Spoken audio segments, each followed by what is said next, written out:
Meu amor, por favor, fique comigo. Eu não sei o que faria sem você. Eu te amo tanto. Antes de mergulhar nessa história de coragem, exaustão e escolhas que mudam vidas, um convite rápido. Se esse tipo de relato prende sua atenção, aproveita para se inscrever no canal, porque histórias assim ajudam a enxergar a humanidade por trás de cada rosto. E já deixa nos comentários o seu primeiro nome e a cidade onde você mora, para essa comunidade se conhecer melhor. Agora, respira fundo e se prepara, porque tudo começou em uma madrugada silenciosa, na história.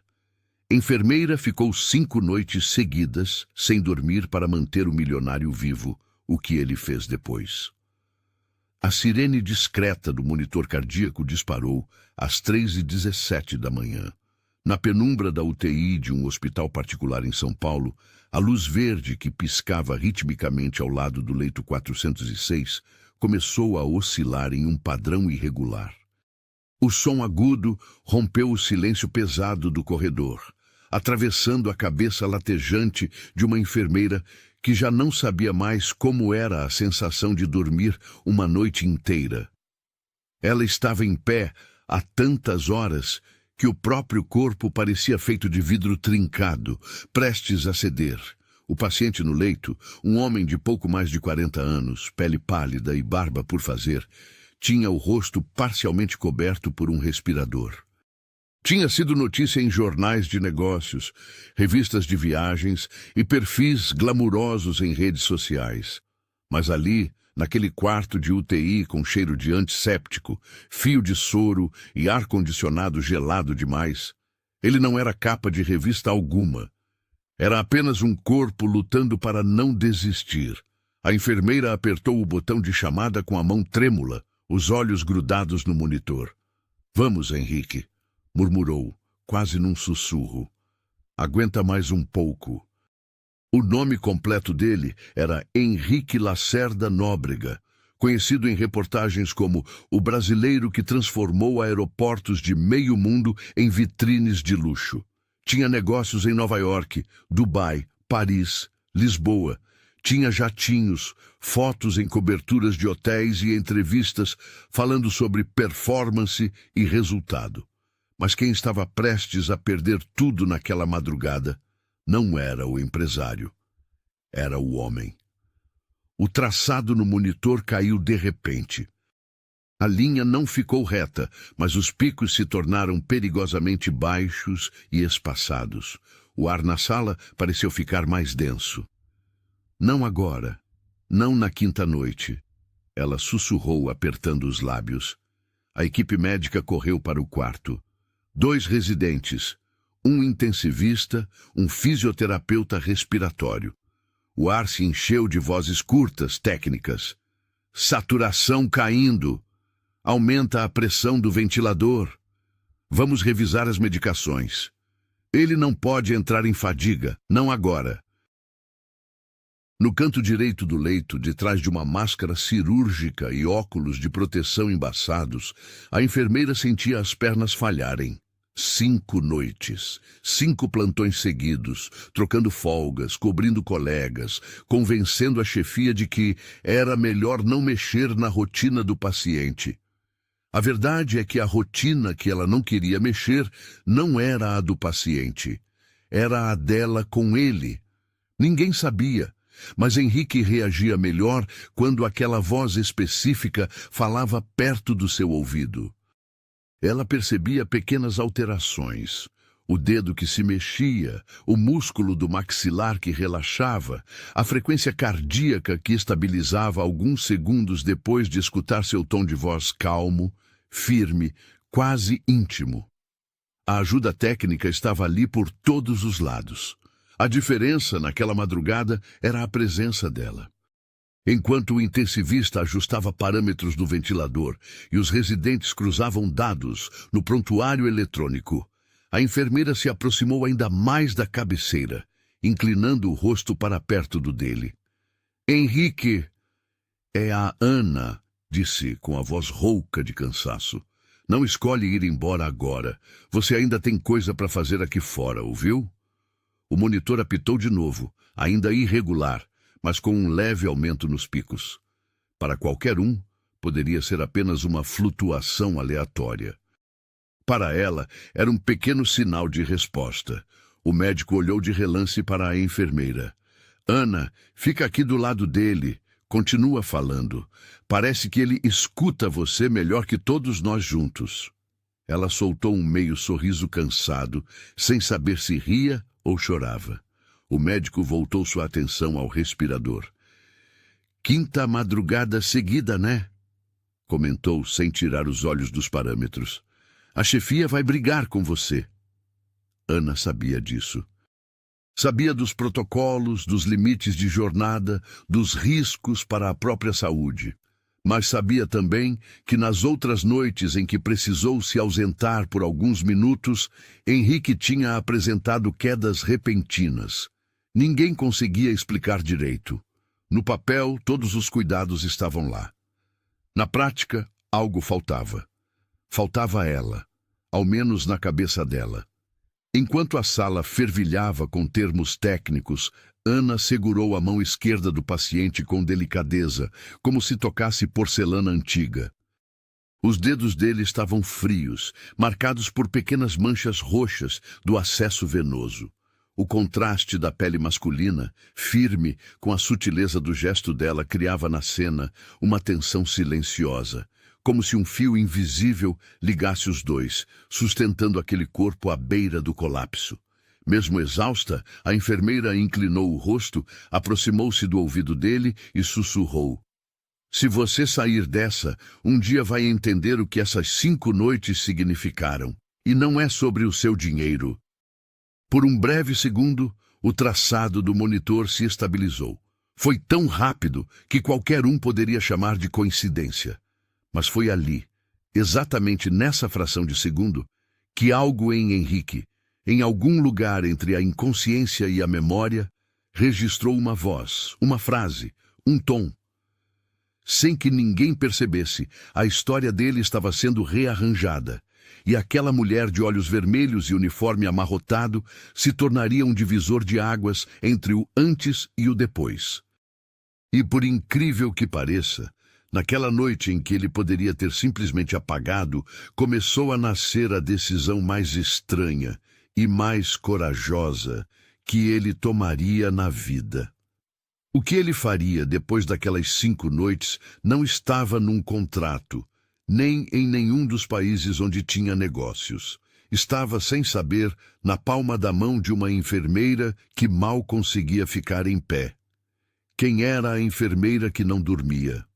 Até poucos meses antes daquela madrugada, a vida de Ana não chamava a atenção de ninguém. Ana Luísa Figueiredo Lessa tinha 32 anos.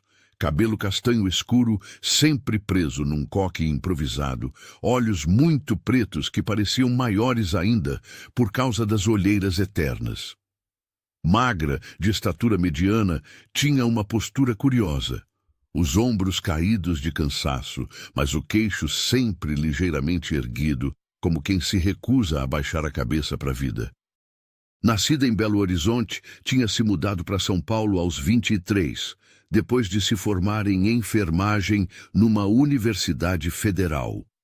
Morava em um apartamento alugado minúsculo na Vila Mariana, com paredes finas demais e um vizinho de cima que andava de salto às 6 da manhã de domingo. Durante o dia, trabalhava em um hospital menor, atendendo pronto atendimento. À noite, pegava plantões extras na UTI de um grande hospital privado em um dos bairros mais caros da cidade. Não porque quisesse enriquecer, a palavra investimento para ela era sinônimo de pagar o cartão em dia, mas porque não tinha muita escolha. A mãe, aposentada com um benefício mínimo, morava em Belo Horizonte e tinha crises de pressão alta. O pai havia saído de casa anos antes e reaparecia apenas para pedir ajuda eventual. Ana sustentava a mãe, ajudava um irmão mais novo que morava em Brasília e ainda guardava um dinheiro simbólico por mês para um sonho que nunca tinha coragem de dizer em voz alta. Abrir um pequeno centro de cuidados paliativos em alguma cidade média do interior, voltado para famílias que não tinham dinheiro para hospitais caros.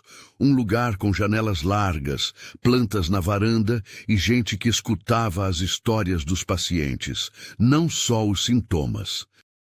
Aquilo para ela parecia tão distante quanto as fotos que via de Paris ou Barcelona na televisão da sala. Em São Paulo, o mundo girava rápido demais e ninguém tinha tempo para sonhos demorados. O dia em que o milionário chegou, Henrique Lacerda Nóbrega desembarcou em São Paulo, vindo de Londres em um voo noturno, 3 semanas antes daquela quinta madrugada. Não desembarcou andando. Foi retirado do avião por uma equipe médica com máscara de oxigênio, febre alta e uma tosse que parecia rasgar o peito por dentro. Em poucas horas, o quadro que alguém havia chamado inicialmente de pneumonia forte evoluiu para insuficiência respiratória grave. Na emergência do hospital, o sobrenome Nóbrega não passou despercebido.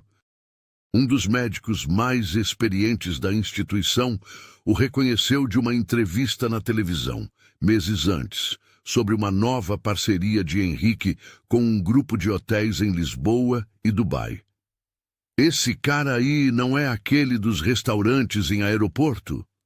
Cochichou uma técnica de enfermagem para Ana enquanto ajustavam o monitor na sala de estabilização. Ana ergueu os olhos por um instante. Reconheceu vagamente o rosto.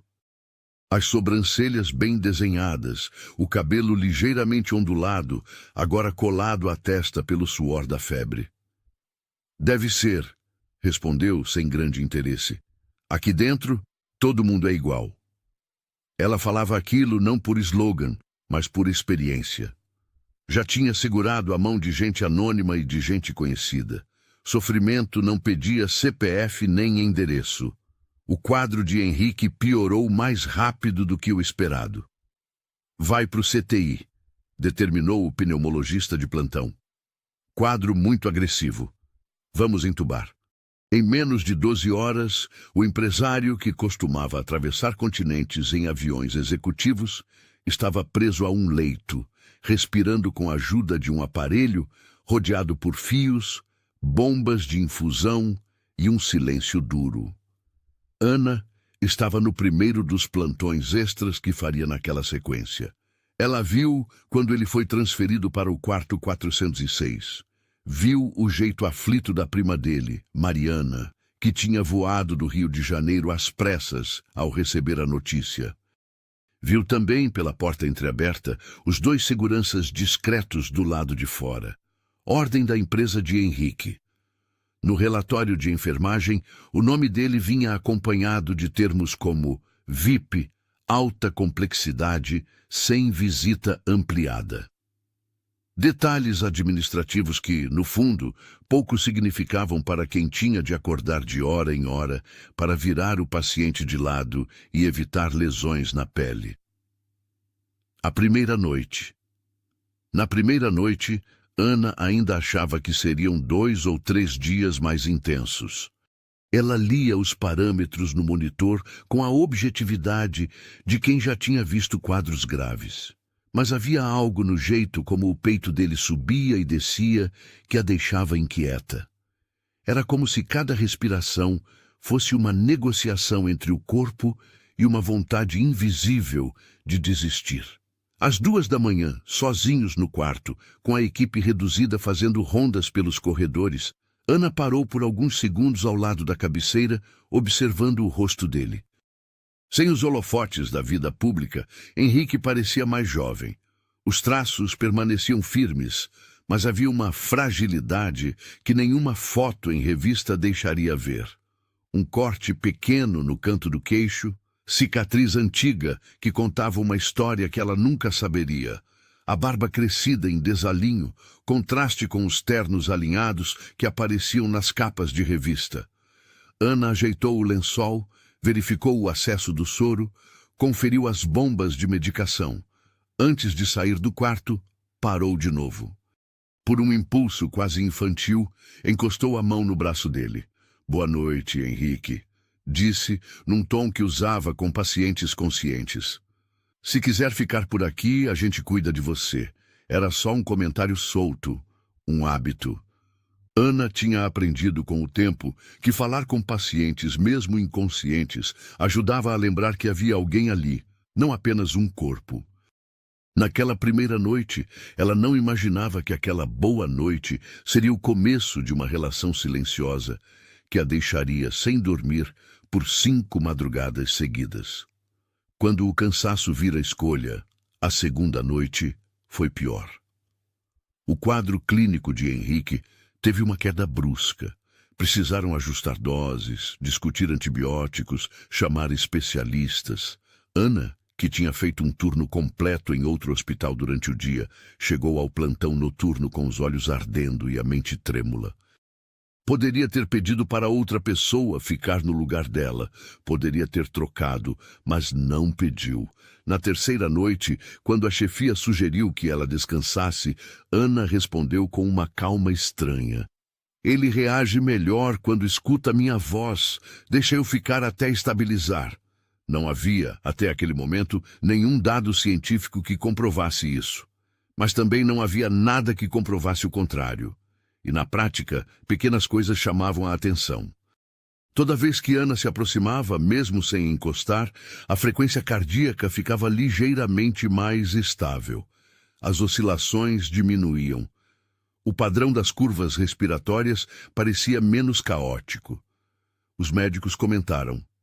Pode ser coincidência, mas...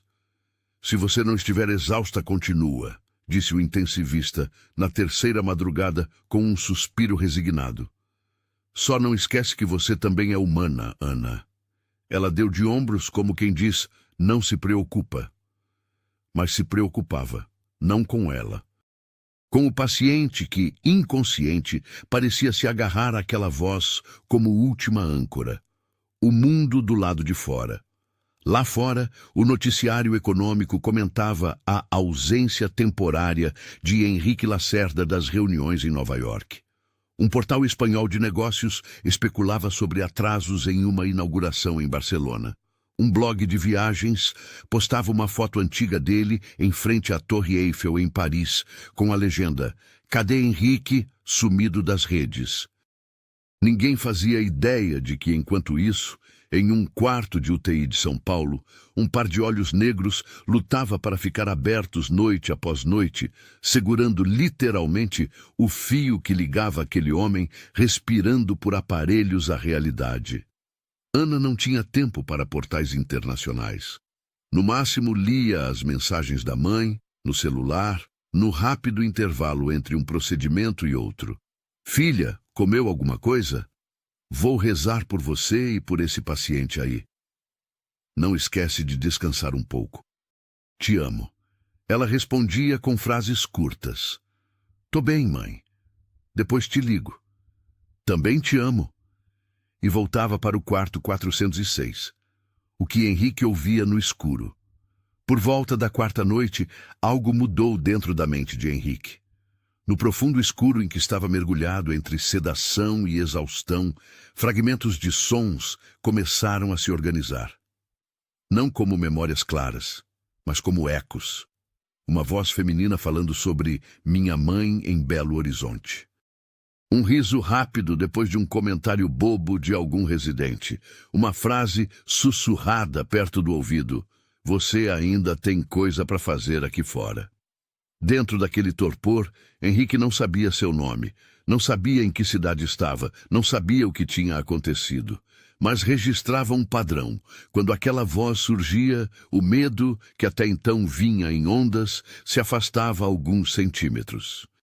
No escuro da inconsciência, ele sentia como se estivesse à beira de um penhasco, pendurado por algo interno que não via, e aquela voz fosse alguém segurando sua camisa pela gola, puxando-o uns passos para trás, toda vez que ele escorregava demais. Não era uma imagem racional, era uma sensação crua. E foi essa sensação que plantou nele, ainda no leito, uma semente que só germinaria depois. A ideia de que, se saísse dali, devia alguma coisa a alguém que nem sabia quem era. A quinta noite, Chegamos, de volta, à madrugada da quinta noite. Ana já não lembrava mais qual tinha sido a última vez que tinha deitado numa cama com a intenção de dormir mais de 2 horas seguidas. O corpo funcionava no automático. O café já não fazia mais o efeito desejado. As mãos tremiam em alguns momentos, obrigando-a a parar, respirar fundo e retomar. Mas a cada vez que pensava em pedir para sair, olhava para o monitor, para o peito dele, para os números no visor, e uma frase surgia na mente: se eu não ficar e der alguma coisa errada. Não era um pensamento racional. Não era uma responsabilidade que deveria recair sobre uma pessoa só, mas o apego silencioso se consolidava noite após noite. Naquela madrugada, o quadro era particularmente delicado. Os exames mais recentes mostravam alguma melhora, mas ainda havia risco de piora súbita. A equipe inteira estava em alerta. Quando o monitor apitou diferente e o quarto se encheu de gente, Ana percebeu que o tempo tinha diminuído a própria noção de limite. Enquanto o médico ajustava o respirador, ela se aproximou do ouvido dele com uma sinceridade que talvez não tivesse coragem de expressar se soubesse que seria ouvida conscientemente. Você nem sabe quem eu sou, mas eu tô aqui faz 5 noites. Tô apostando que vale a pena você ficar. Se puder, faz a sua parte aí dentro também.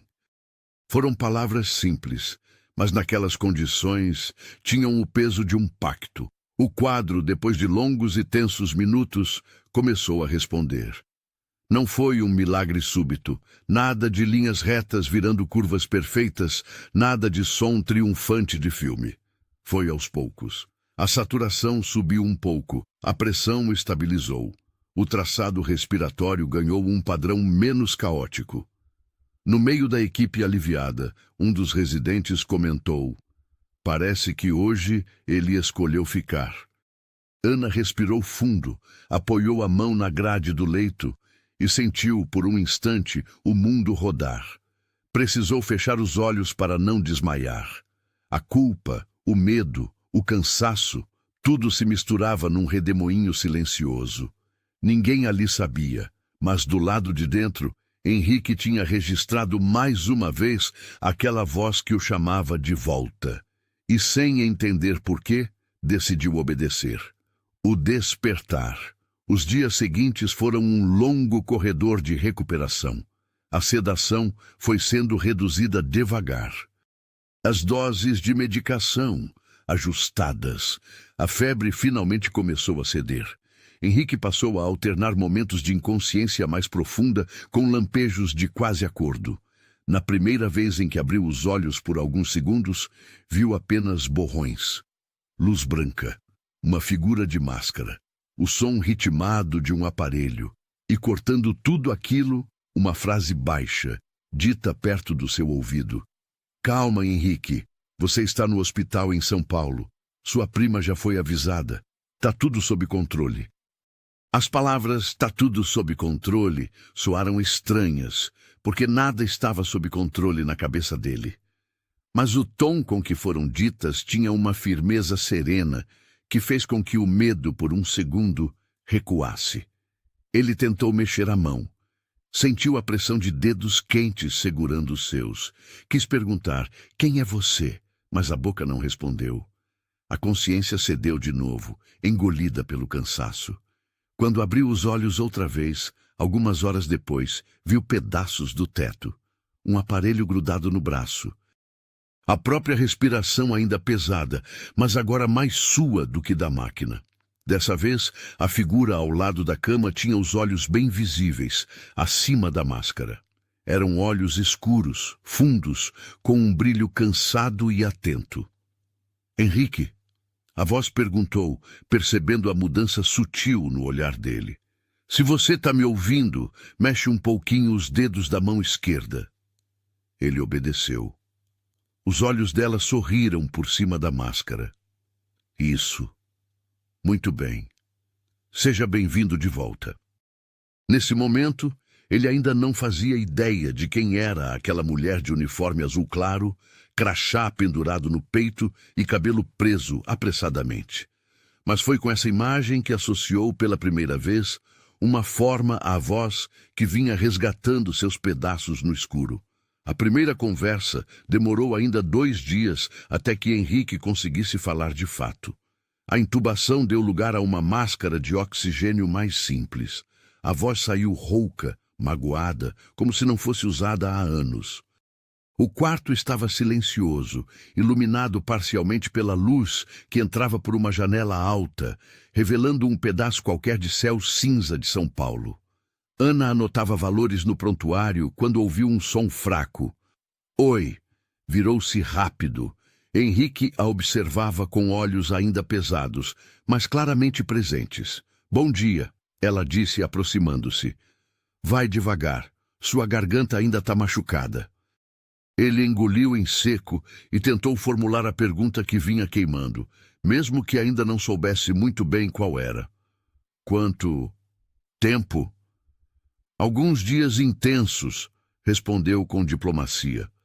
Depois o médico explica tudo com calma. O importante é que você está reagindo. Ele respirou fundo, sentindo o peso do ar entrando nos pulmões de um jeito diferente. Você é médica? Ela sorriu por trás da máscara, e o sorriso chegou aos olhos. Não, enfermeira. Ana. Ele repetiu mentalmente. Ana. Fazia tempo que ninguém se apresentava a ele de forma tão simples. Você estava aqui esse tempo? Perguntou, a voz falhando. Ana hesitou por um segundo. Não parecia justo transformar uma escolha que tinha sido tão árdua em um comentário casual. Mas também não parecia certo mentir. Estive em alguns plantões, respondeu escolhendo as palavras. A UTI é um trabalho em equipe. Muita gente cuidou de você. O que ela não disse é que tinha sido mais do que alguns plantões. Que tinha trocado folgas, negociado horários, suportado olheiras que ardiam, tudo para não quebrar aquele fio invisível entre a voz dela e a teimosia dele em continuar vivo. Henrique a observou em silêncio. Ainda não tinha clareza sobre o que se passara. Mas havia algo no jeito como ela segurava a prancheta, como distribuía a atenção entre o monitor e o olhar dele, que soava diferente de tudo o que ele estava acostumado no mundo lá fora. No mundo de jatinhos, hotéis e negociações, quase todo sorriso vinha acompanhado de algum interesse. Ali, a impressão era outra. Obrigado, ele murmurou sem saber exatamente por quê. Ana apenas assentiu. Isso é só o começo. Ainda tem caminho pela frente.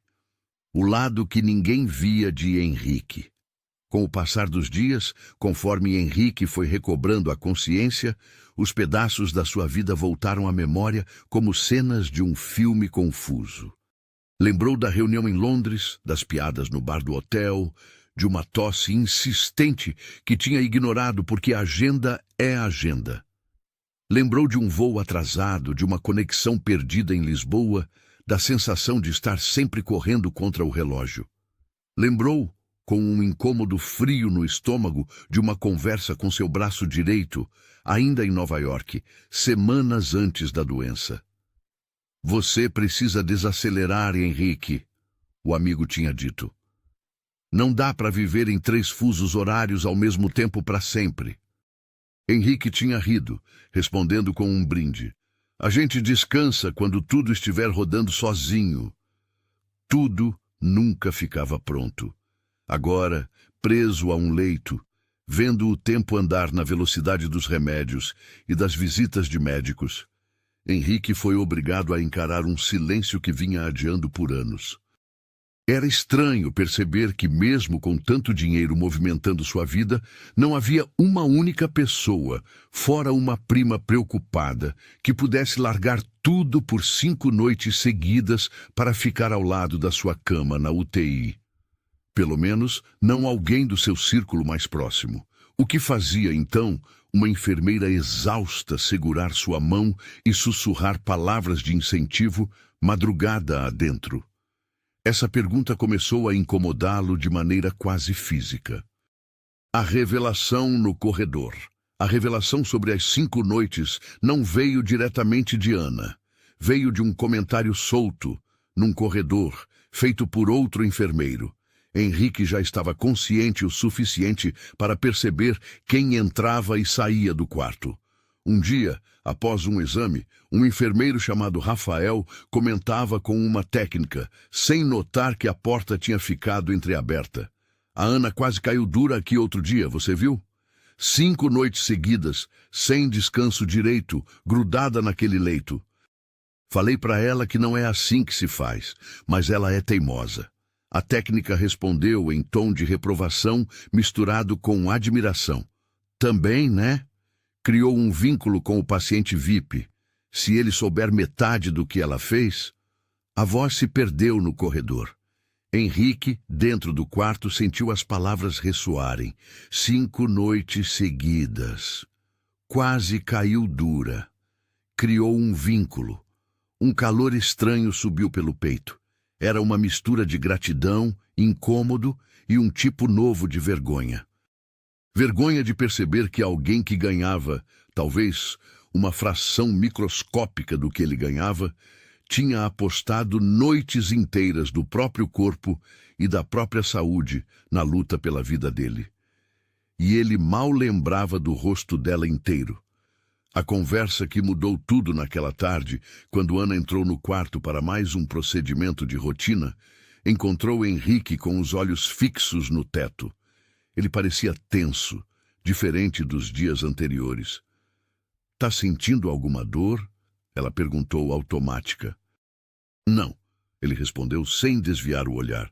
"Tô tentando entender." Ela franziu a testa. "Entender o quê?" Henrique respirou fundo, ainda sentindo o peso no peito, mas insistiu. "Por que alguém ficaria 5 noites seguidas sem dormir? Por um desconhecido." Ana congelou por um segundo. O coração disparou, não por causa de algum alarme no monitor, mas por causa das palavras. "Quem te contou isso?" Tentou desviar, ajeitando o lençol. "Eu ouvi, no corredor."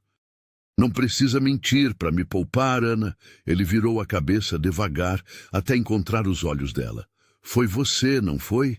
Ela sentiu vontade de dizer que não, que era exagero, que ele tinha entendido errado.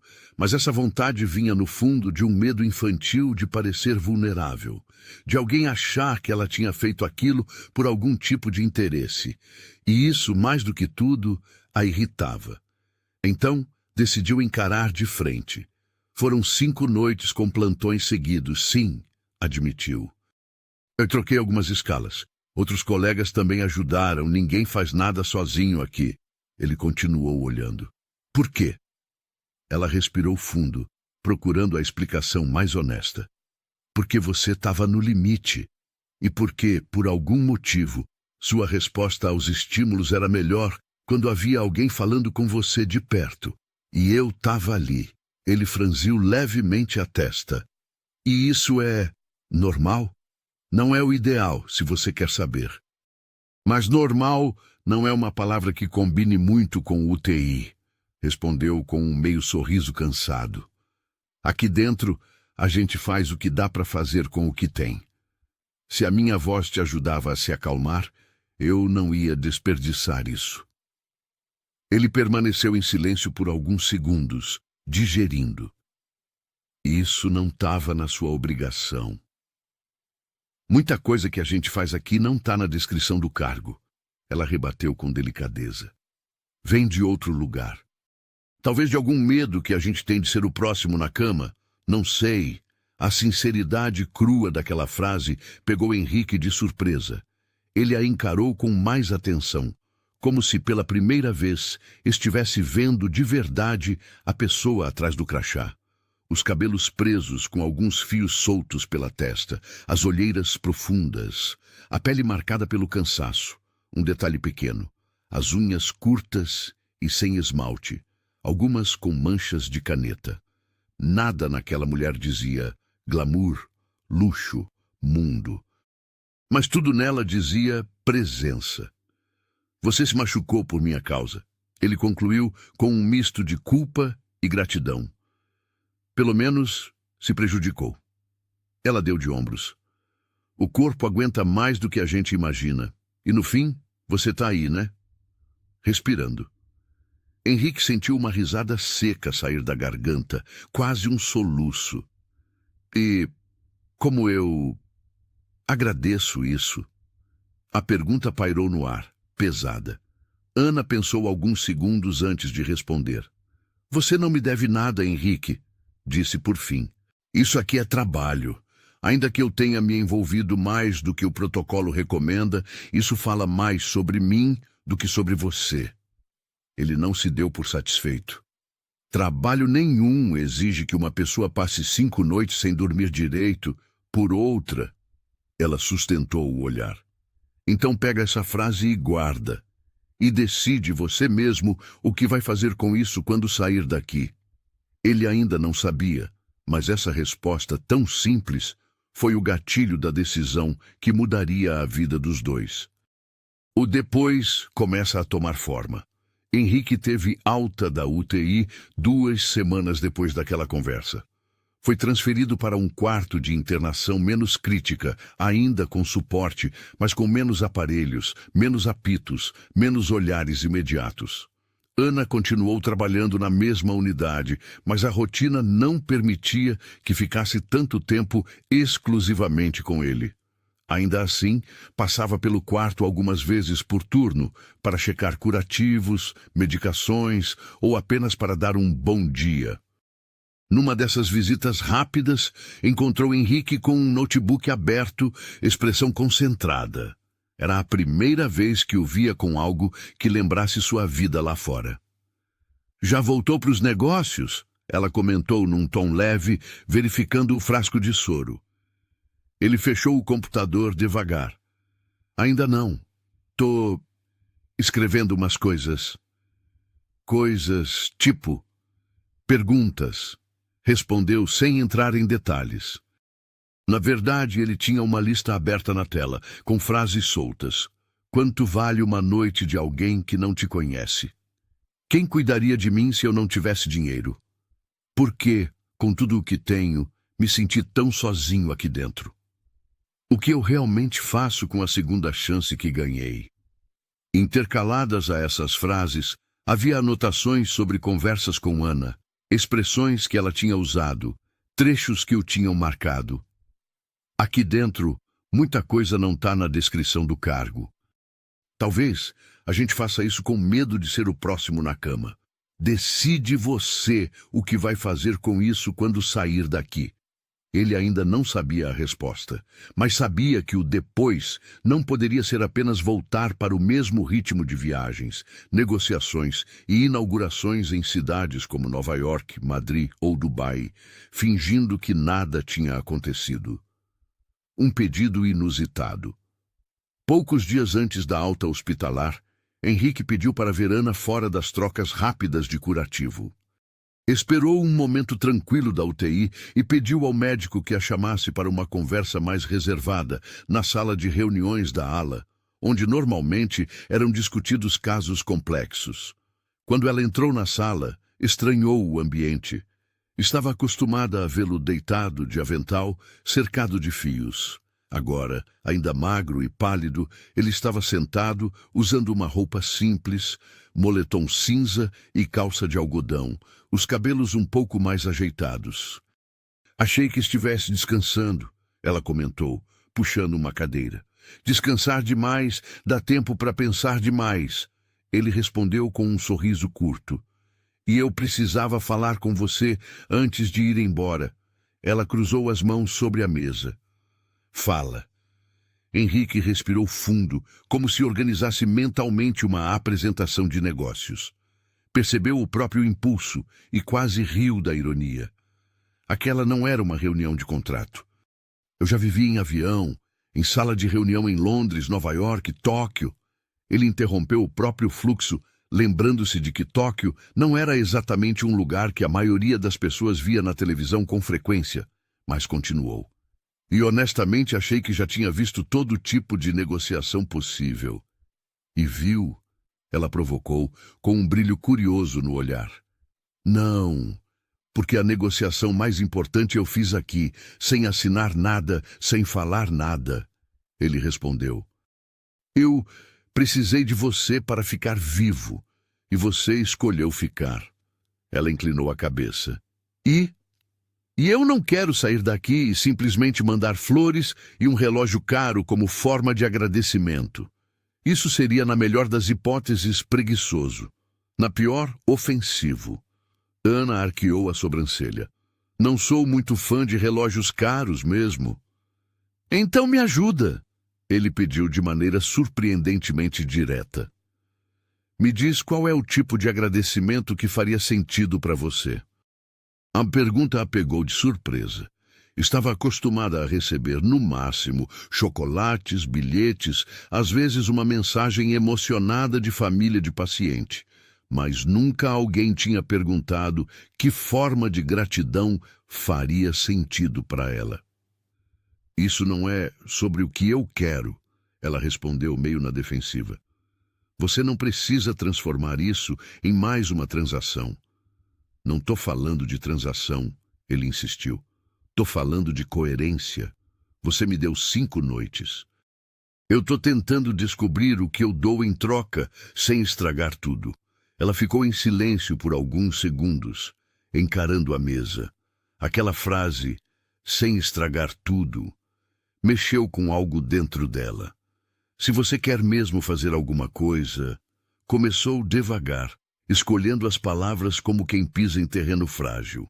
Talvez pudesse olhar para além dessa UTI, não só para mim. Ele se inclinou um pouco mais, atento. Como assim? Você tem recursos, tem influência, tem acesso a gente que decide onde vai o dinheiro. Ela explicava, gesticulando com as mãos. Enquanto isso, tem hospital público em cidade do interior que não tem nem monitor decente. Gente esperando exame há meses, familiares que dormem numa cadeira de plástico num corredor. Henrique engoliu em seco. Cenas que ele só tinha visto em reportagens agora ganhavam uma concretude incômoda, narradas por quem vivia aquilo de perto, ainda que de forma indireta. Eu sempre sonhei em montar um lugar de cuidado digno para quem não pode pagar. Ela confessou, quase num sussurro, como se tivesse medo da própria ousadia. Um centro pequeno, humanizado, com equipe treinada, focado em escuta, em presença, não só em procedimentos. Era a primeira vez que falava daquele sonho em voz alta para alguém de fora da família. Henrique a escutou em silêncio, sem interromper. O jeito como ela falava daquele lugar imaginário, com janelas grandes, plantas, café fresco na sala de espera, tinha a mesma intensidade com que ele falava anos antes de seus primeiros restaurantes em aeroportos. E como se chamaria esse lugar? Perguntou sem ironia. Ela deu de ombros. Nunca cheguei tão longe na fantasia. Para ser sincera, sempre achei que ia morrer em plantão antes de ver isso acontecer. Antes de ver isso acontecer. A frase ficou martelando na cabeça dele. Henrique se recostou na cadeira, olhou para um ponto vago na parede por alguns segundos e voltou a encará-la. E se o meu obrigado for tentar fazer esse lugar existir? Ana soltou uma risada incrédula. Henrique, você acabou de sair de uma UTI. Tá sob efeito de remédios. Não é hora de fazer promessa grandiosa. Eu não tô falando de promessa vazia, ele replicou, com uma firmeza que surpreendeu a si mesmo. Tô falando de usar o que eu sei fazer, estruturar projetos, juntar pessoas, viabilizar coisas, para construir algo que faça sentido no único lugar em que quase nada do que eu tinha adiantou. Ela ficou quieta. O olhar dele não tinha o brilho arrogante de um homem acostumado a comprar tudo. Tinha algo mais parecido com um medo urgente de desperdiçar a segunda chance que tinha acabado de ganhar. Você não precisa responder agora, ele disse, percebendo a resistência dela. Só queria que soubesse que não vou mandar flores e um relógio e achar que está resolvido. O depois não vai ser voltar para o mesmo antes. Ana respirou fundo. Se você realmente fizer alguma coisa pelo sistema, por pessoas que você nunca vai ver na vida, já vai ser muito mais do que eu imaginava quando segurei sua mão naquela quinta madrugada. Ele assentiu. E naquele instante, sem comunicado à imprensa, sem assinatura de contrato, sem foto bonita, nasceu dentro dele a decisão que daria sentido à frase do título. O que ele faria depois da enfermeira ficar 5 noites sem dormir seria muito maior do que qualquer presente direto. Seria um movimento, ainda sem forma, na direção de um tipo de riqueza que ele nunca tinha aprendido a contabilizar. Meses depois, Lisboa, Belo Horizonte e um mapa sobre a mesa. 2 meses após a alta de Henrique, o mundo dele parecia o mesmo por fora. Reuniões, chamadas de vídeo, viagens interrompidas e retomadas entre São Paulo, Lisboa e Nova York. Mas por dentro, a lógica tinha mudado. Na primeira viagem internacional autorizada pelos médicos, ele foi a Lisboa, onde tinha um escritório. No tempo livre entre compromissos, ao invés de correr para restaurantes estrelados ou reuniões extras, entrou em hospitais, discretamente, como visitante curioso. Conversou com diretores, olhou estruturas, perguntou sobre projetos sociais. Em Belo Horizonte, onde parou para visitar a mãe de Ana, com o consentimento formal e relutante de Ana, é claro, Henrique começou a entender um pouco mais da origem daquela enfermeira que tinha arriscado a própria saúde por ele. Dona Marta Lessa, mãe de Ana, o recebeu em um apartamento simples, com móveis antigos e uma janela que dava para uma rua arborizada. "O senhor não precisava se incomodar de vir aqui, seu Henrique", ela disse, nervosa, passando a mão no avental. "Minha filha já fez mais do que devia pelo senhor." Dona Marta, com todo respeito, "Eu é que fiz menos do que devia por mim mesmo", respondeu com um sorriso triste. "E agora tô correndo atrás." Sentado na pequena sala de estar, Henrique viu pela primeira vez fotos de Ana criança, adolescente, formanda de jaleco branco. Viu também um quadro pendurado torto na parede com a frase: "Cuidar é um ato de coragem." "Ela ganhou esse quadro de uma professora", contou Dona Marta. "Desde pequena falava em cuidar, nunca quis outra coisa. Essas peças foram montando dentro dele uma imagem mais ampla. Ana não era a enfermeira que ficou 5 noites sem dormir por um milionário. Era uma mulher que havia anos vinha oferecendo pedaços do próprio tempo, da própria energia, da própria juventude, a pessoas que jamais saberiam seu sobrenome." Ao voltar a São Paulo, Henrique entrou em contato com advogados, arquitetos, gestores de saúde. Mostrou mapas de cidades do interior, simulou estruturas, comparou orçamentos. Em uma madrugada, desta vez ele acordado por escolha, não por alguma máquina apitando, espalhou sobre a mesa de sua sala, em um apartamento alto com vista para a cidade, plantas de terrenos em cidades como Campinas, Juiz de Fora, Sorocaba. Marcou com caneta vermelha alguns pontos que poderiam receber o tal centro pequeno, humanizado, de que Ana falara. Mas algo o incomodava. Parecia errado decidir sozinho onde construir um sonho que não era dele. O convite inesperado. Uma tarde, Ana saía do plantão quando recebeu uma mensagem no celular. Era de um número que já reconhecia, mas que quase nunca aparecia sem contexto. "Preciso te mostrar uma coisa. Sem compromisso. Posso passar no hospital amanhã, no horário do seu almoço?" "Cá." Ela suspirou cansada. Ainda sentia uma mistura confusa em relação a ele. Gratidão, curiosidade, irritação, quando percebia que ele queria transformar tudo em projeto. Medo de se afetar demais. Respondeu, objetiva: "Pode. R$ 3. Lanchonete do térreo." No dia seguinte ele apareceu usando roupas simples, boné discreto, nada que chamasse atenção. Carregava uma pasta. Sentaram-se em uma mesa perto da janela, de onde se via, ao longe, um pedaço do céu poluído da cidade e as fachadas de prédios comerciais. Não tenho muito tempo, Ana avisou, abrindo o suco de caixinha. Eu também não, mas essa conversa merece mais do que 5 minutos de corredor, ele replicou. Abriu a pasta e espalhou alguns documentos sobre a mesa. Mapas, simulações, uma lista de possíveis nomes para um projeto. No topo de uma das páginas, lia-se Centro de Cuidado Integral Ana Lessa. Ela arregalou os olhos. O quê? Calma, esse é só rascunho de nome, ele disse, levantando as mãos. Não sei se você vai deixar eu usar seu nome, mas escuta primeiro. Começou a explicar, com uma objetividade que denunciava sua experiência com negócios, mas desta vez guiada por outra lógica. Fiz levantamento de custos, falei com gente que entende de gestão hospitalar, conversei com alguns médicos aqui e em Lisboa sobre modelos de atenção mais humanizada.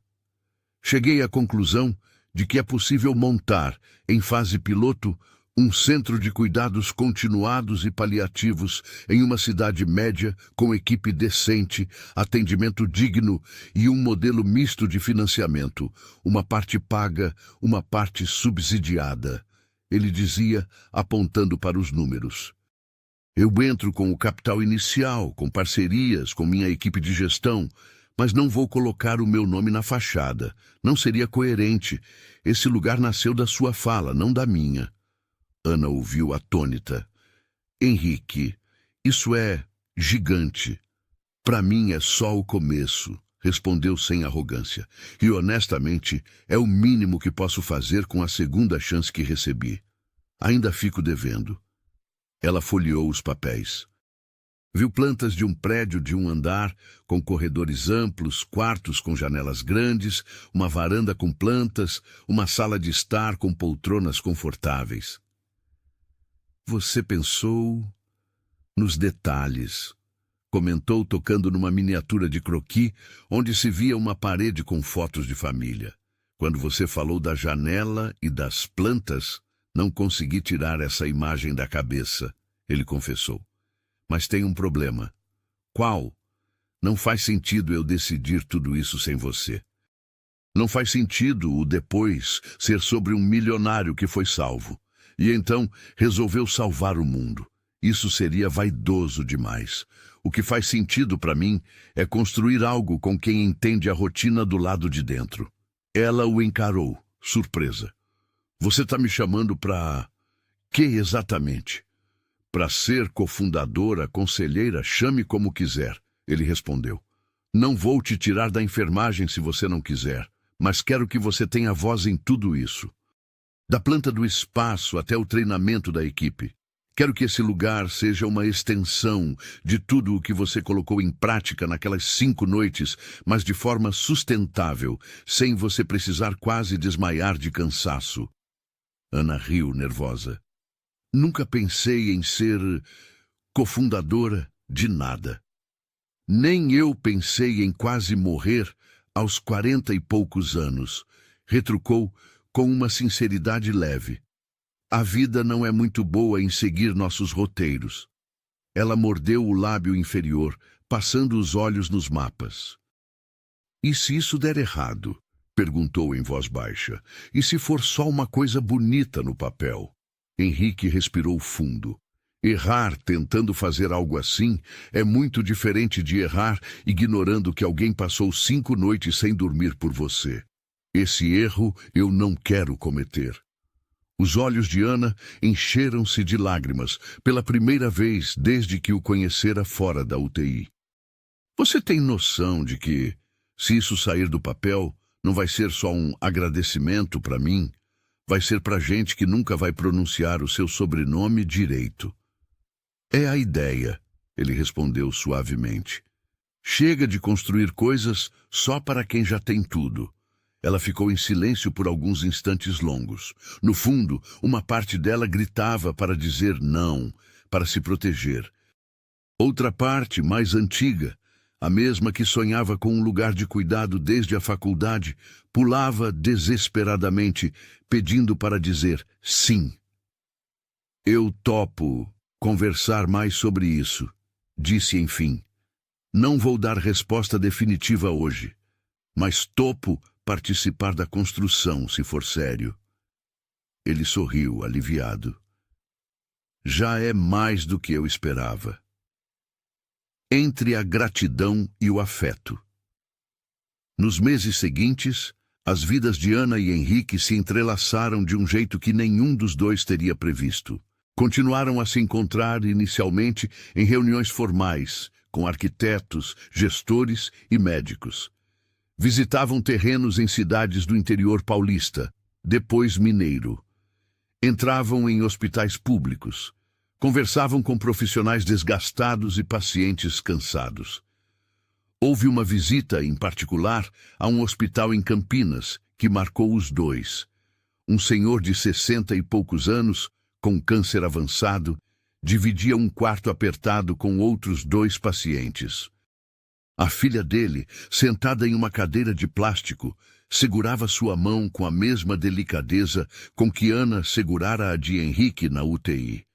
Quando saíram do quarto, Ana tinha os olhos vermelhos. Era para esse tipo de situação que eu sonhei com aquele lugar, disse, enxugando discretamente uma lágrima. Não para virar vitrine de caridade. Henrique, ao lado, sentia algo apertar o peito de um jeito diferente do desconforto físico da UTI. Não era apenas empatia distante. Era um reconhecimento incômodo. Aquele homem podia ser qualquer um. Podia ser alguém que nunca pisaria em um aeroporto internacional, nunca veria Lisboa, Nova York ou Paris de perto. Mas merecia o mesmo tipo de cuidado que ele tinha recebido. Foi num banco de praça, em frente àquele hospital, que Henrique verbalizou pela primeira vez algo que vinha crescendo silenciosamente dentro dele. Ana, começou hesitante. Quase morri achando que o medo maior era perder o dinheiro, os negócios, a imagem. Mas hoje, o medo maior que tenho é voltar a viver como se nada disso tivesse acontecido. Ela o olhou de lado. Esse medo é um bom sinal, respondeu. Significa que você está vivo, de verdade. Ele respirou fundo. Não sei em que momento exato, entre o barulho da UTI e esses mapas todos, você se tornou mais do que a enfermeira que passou 5 noites acordada por mim. O comentário pairou no ar, pesado de subtexto. Ana segurou o impulso de desviar o olhar, sentiu o rosto aquecer. Henrique, tudo isso que a gente está construindo não pode se confundir com culpa ou carência. Ela disse, medindo as palavras. Você está me agradecendo com algo muito maior do que um presente, e eu estou aceitando porque faz sentido para o mundo, não só para mim. Se misturar os sentimentos aqui, fica perigoso. Ele sorriu de canto. Não falei de culpa nem de carência. Mas deu a entender. Ela rebateu firme. E, sinceramente, não sei se estou pronta para entender também. Houve um silêncio. Ouviam-se ao longe alguns carros, uma sirene que cortava o ar, o canto abafado de um vendedor ambulante chamando clientes. Henrique respirou fundo de novo. Tudo bem. Eu posso aprender a lidar com isso no mesmo ritmo que a gente aprende a montar esse centro. Sem pressa, sem forçar. Ela assentiu, agradecida por ele ter recuado sem drama. O importante é que o depois que você escolheu já está acontecendo, Henrique, disse, apontando para os papéis na mão dele. Independente do que a gente vai ser um para o outro daqui para frente. Ele olhou para o mapa, depois para as mãos dela. E percebeu que, pela primeira vez em muitos anos, sua vida não girava apenas em torno de números, destinos e inaugurações. Havia, ali, espaço para perguntas que não cabiam em planilhas. O dia da inauguração, 1 ano depois da alta de Henrique, numa manhã clara em uma cidade do interior de Minas Gerais, Uberaba, escolhida por critérios técnicos, mas que, aos poucos, se tornara um símbolo afetivo. Um pequeno grupo se reunia em frente a um prédio de um andar, com fachada simples e uma placa elegante, mas discreta. Centro de Cuidado Integral Horizonte Vivo. Ana fez questão de tirar seu nome da fachada. Achava que era responsabilidade demais carregar um sobrenome em um lugar que deveria ser de todos. Henrique insistiu em manter uma homenagem silenciosa em outro espaço. Uma sala de treinamento chamada Ana L. Figueiredo, com uma frase na parede: "Cuidar é um ato de coragem". Na inauguração, não houve grandes discursos públicos nem imprensa internacional. Henrique recusou qualquer cobertura ostentosa. Apenas alguns veículos locais foram convidados. A maior parte dos presentes era composta por profissionais de saúde, representantes da prefeitura, pacientes que seriam encaminhados e familiares curiosos.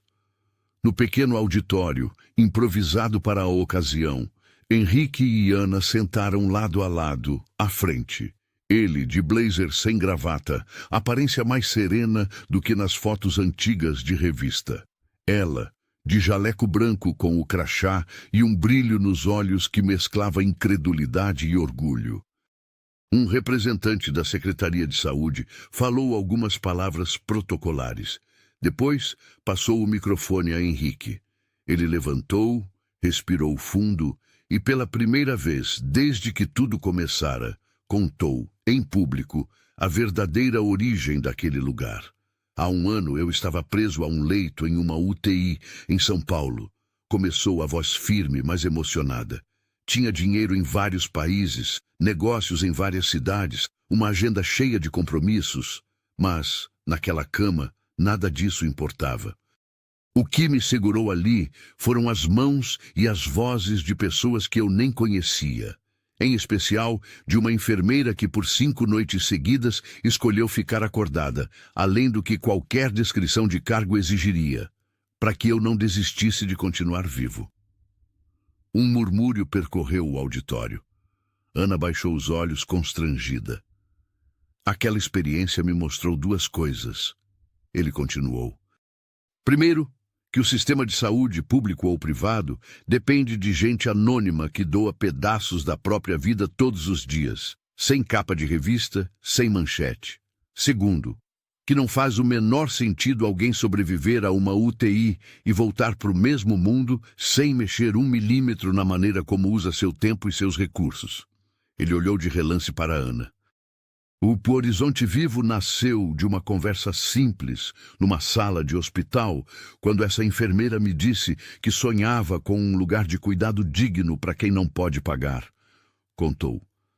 Este centro é o começo do que eu escolhi fazer depois.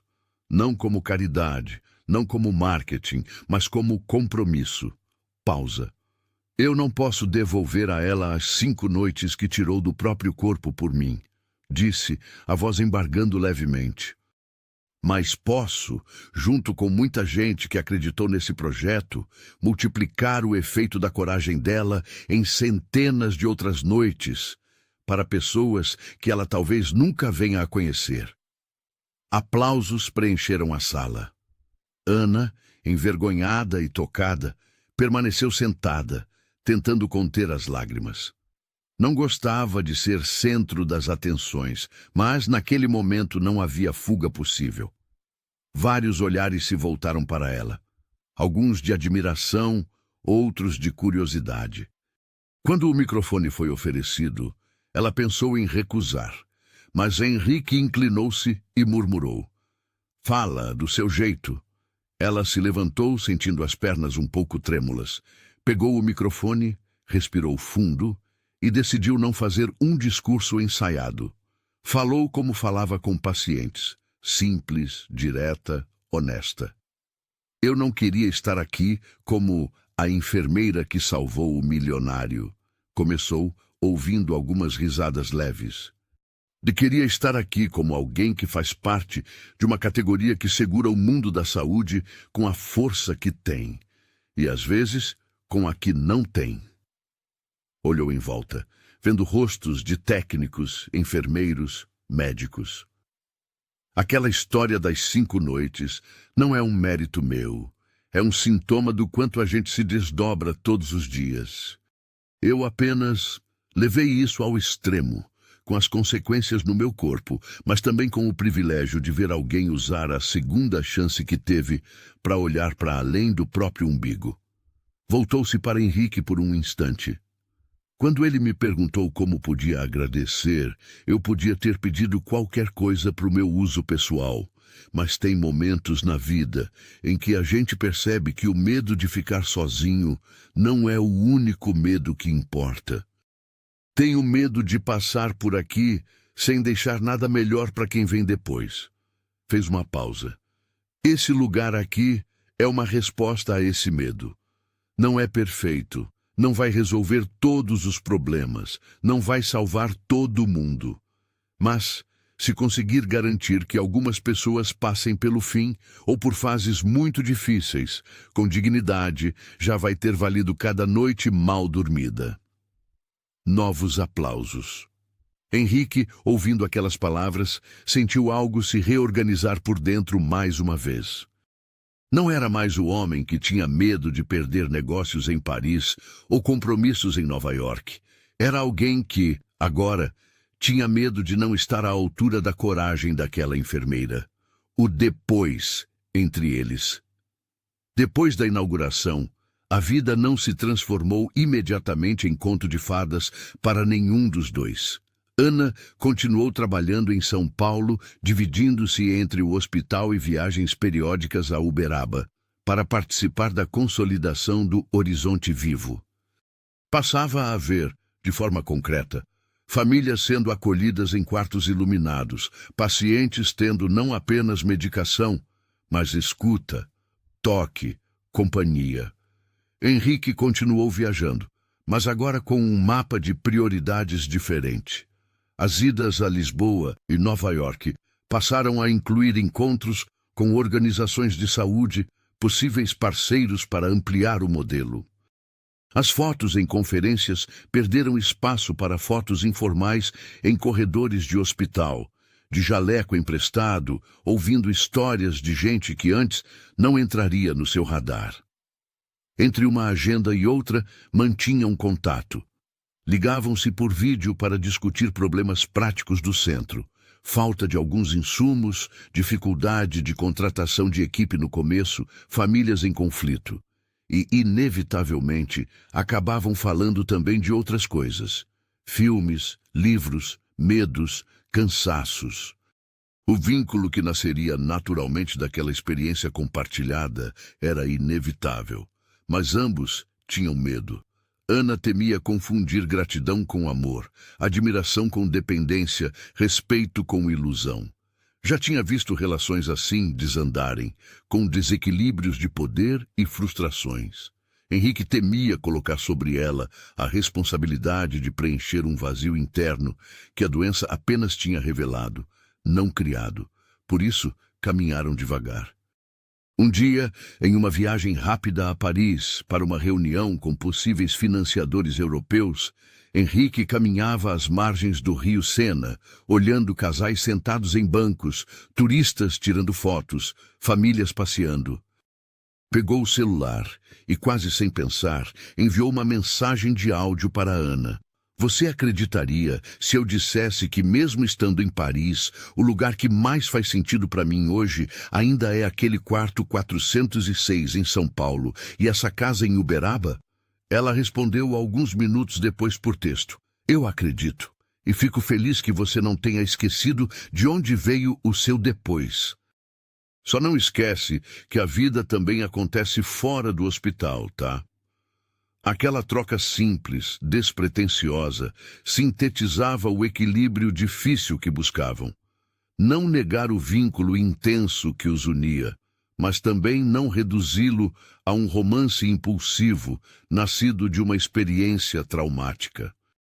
A noite em que ela enfim dormiu, certo dia, meses após a inauguração, Henrique visitava o Horizonte Vivo em uma semana particularmente difícil.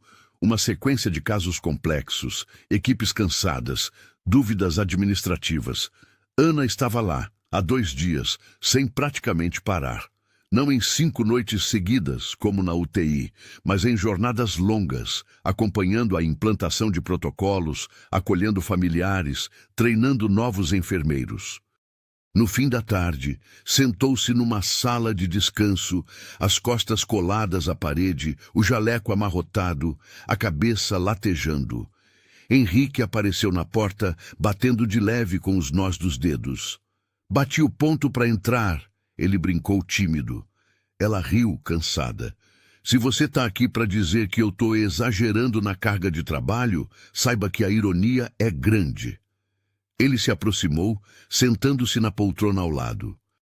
Tô aqui porque lembrei daquele dia na UTI, quando o médico disse que você também é humana, comentou. E porque agora, parte do meu depois é garantir que você não precise mais passar 5 noites seguidas acordada por ninguém. Ela o olhou de soslaio. E como exatamente você pretende fazer isso? Henrique pegou algo na mochila. Era uma chave, simples, com um chaveiro de tecido bordado. Reservei, com o dinheiro da fundação, uma pequena casa aqui perto, para os profissionais que vierem de fora.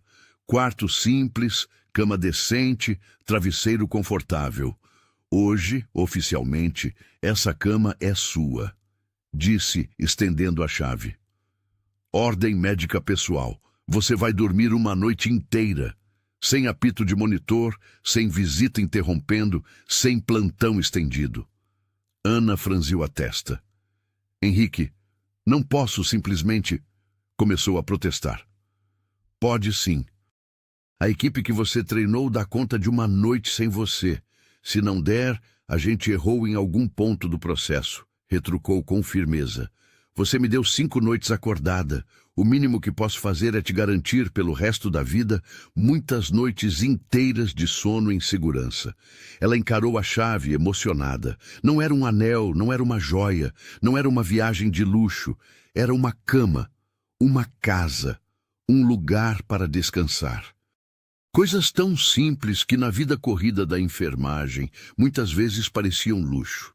Se eu aceitar essa chave, você promete não transformar isso em mais um grande gesto cinematográfico de gratidão? Ela perguntou, meio séria, meio brincando. Prometo transformar num gesto silencioso de cuidado, ele respondeu, igual ao que você teve comigo.